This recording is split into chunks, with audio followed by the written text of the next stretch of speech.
Hello everyone. Tonight I thought I would do a video on a 1/16 scale Forces of Valor Diecast Tiger 2, and sort of like it a lot. I just finished up today gluing all the parts back on it. I thought it was mostly diecast. It's very heavy, but I found a lot of parts were like an injection resin.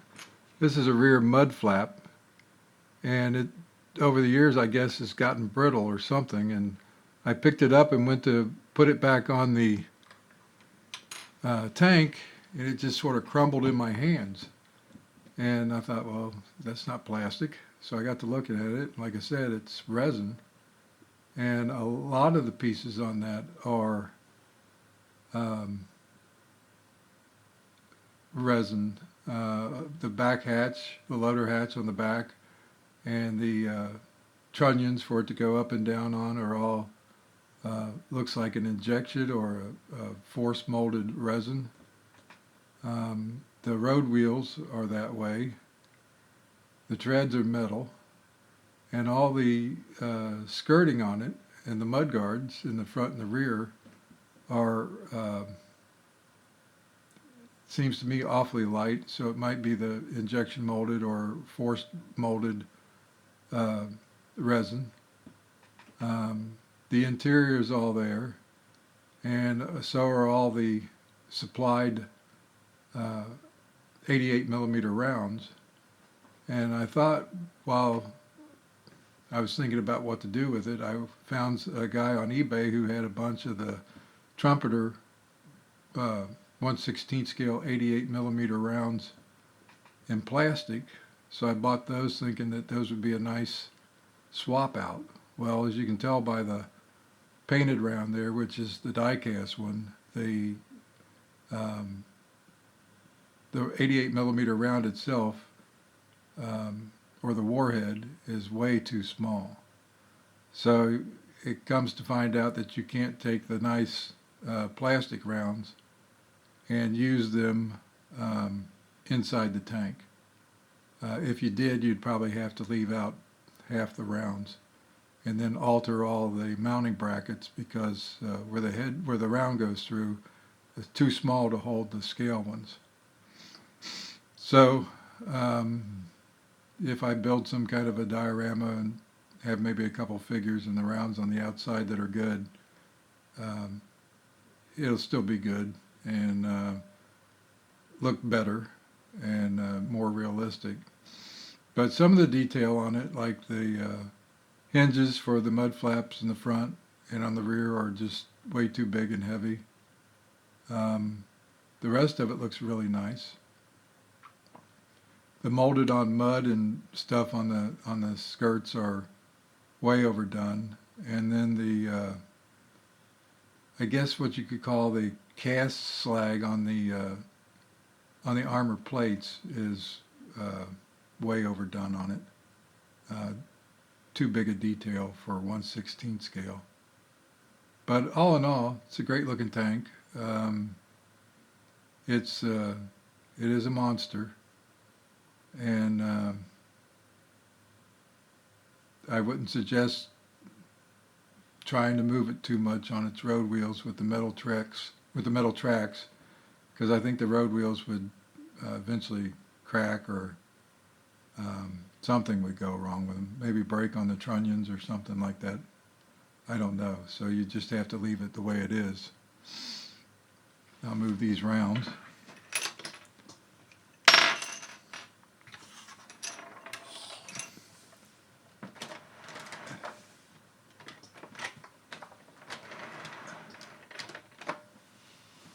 The tank has got a real nice paint job on it. Very nicely done. Like I said, some of the detail on it is just way too heavy. But for a 16th scale Tiger 2, not bad. It has metal screening over some of the exhaust vents and air intakes on the back. And this is where the second part of the mud flap just broke trying to put it on there. I got the other one on. Hopefully it'll stay. Lots of nice detail on the back plate.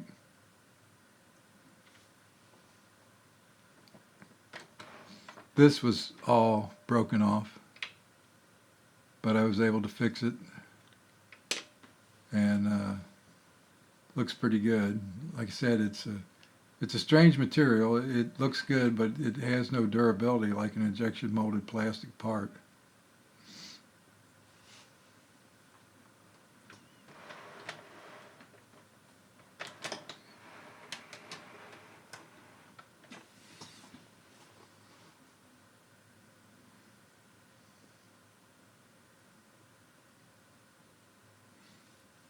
The tow cables and the other add-on pieces, luckily, we're all with it. There's maybe one or two small tools that are missing, but he had several small clear plastic containers that had the extra parts and stuff in it. And I'm not going to take it apart to show the interior because it just takes a long time to get it back together again. But for anybody who's ever wanted one, or anybody who has one, it's a very nice setup. Like I said, some things really surprised me with how the parts were made and the materials they were made out of. The side skirts are very thick, very heavy, not very heavy, but very thick, molded. I think they're resin also. They seem to be awfully brittle.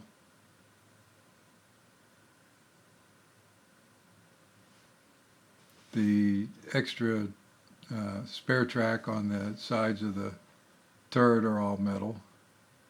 The machine gun mount on top is that very brittle resin, and I have to fix that to make the machine gun look right. The machine gun's lightweight, so I think it's made out of the same materials.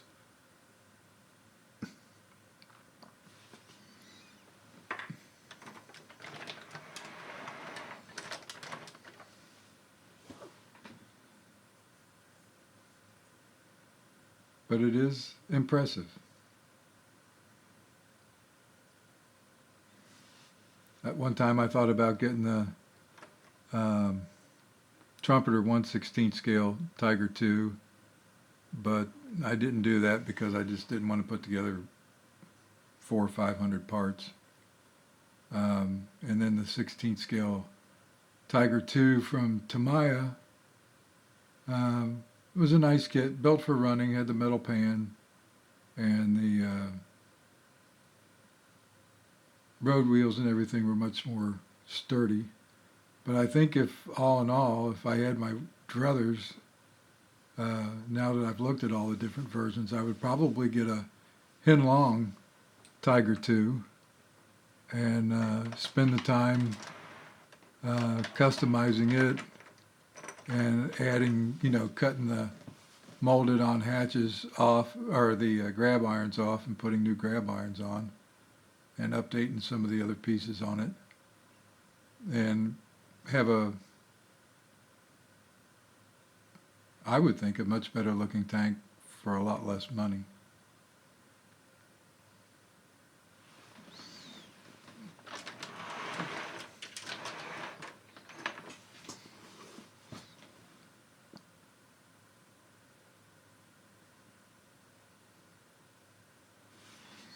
I believe this one was also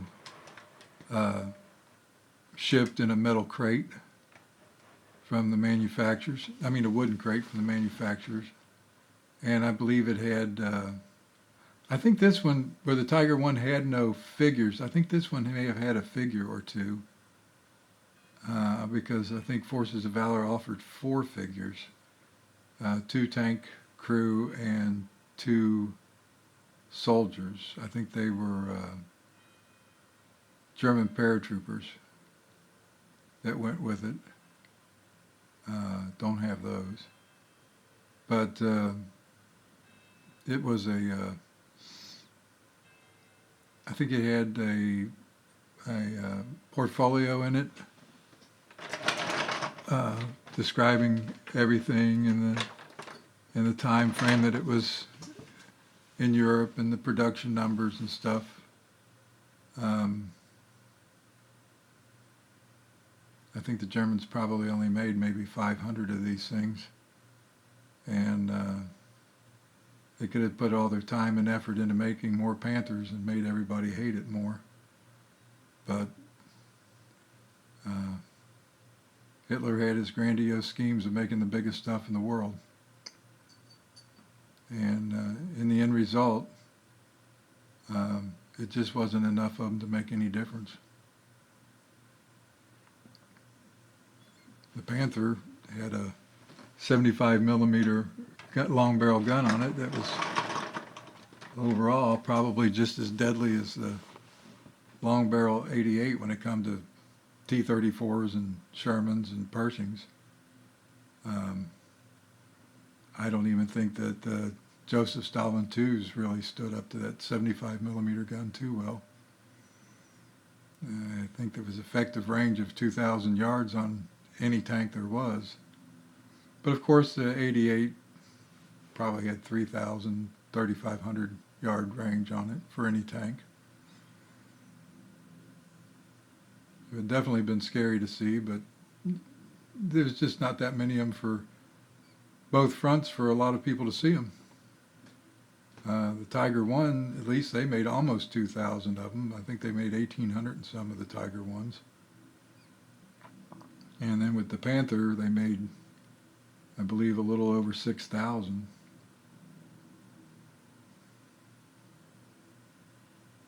But they all had their problems with transmissions and running gears and engines and stuff like that when you're trying to move that kind of weight.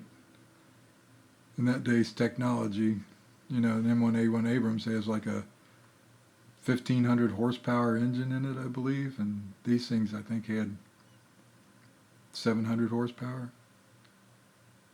Gearboxes weren't that great.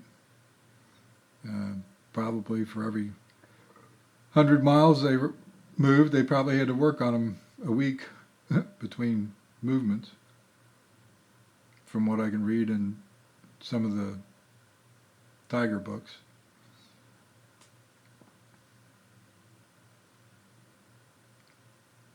But it's an impressive model, and it was an impressive tank.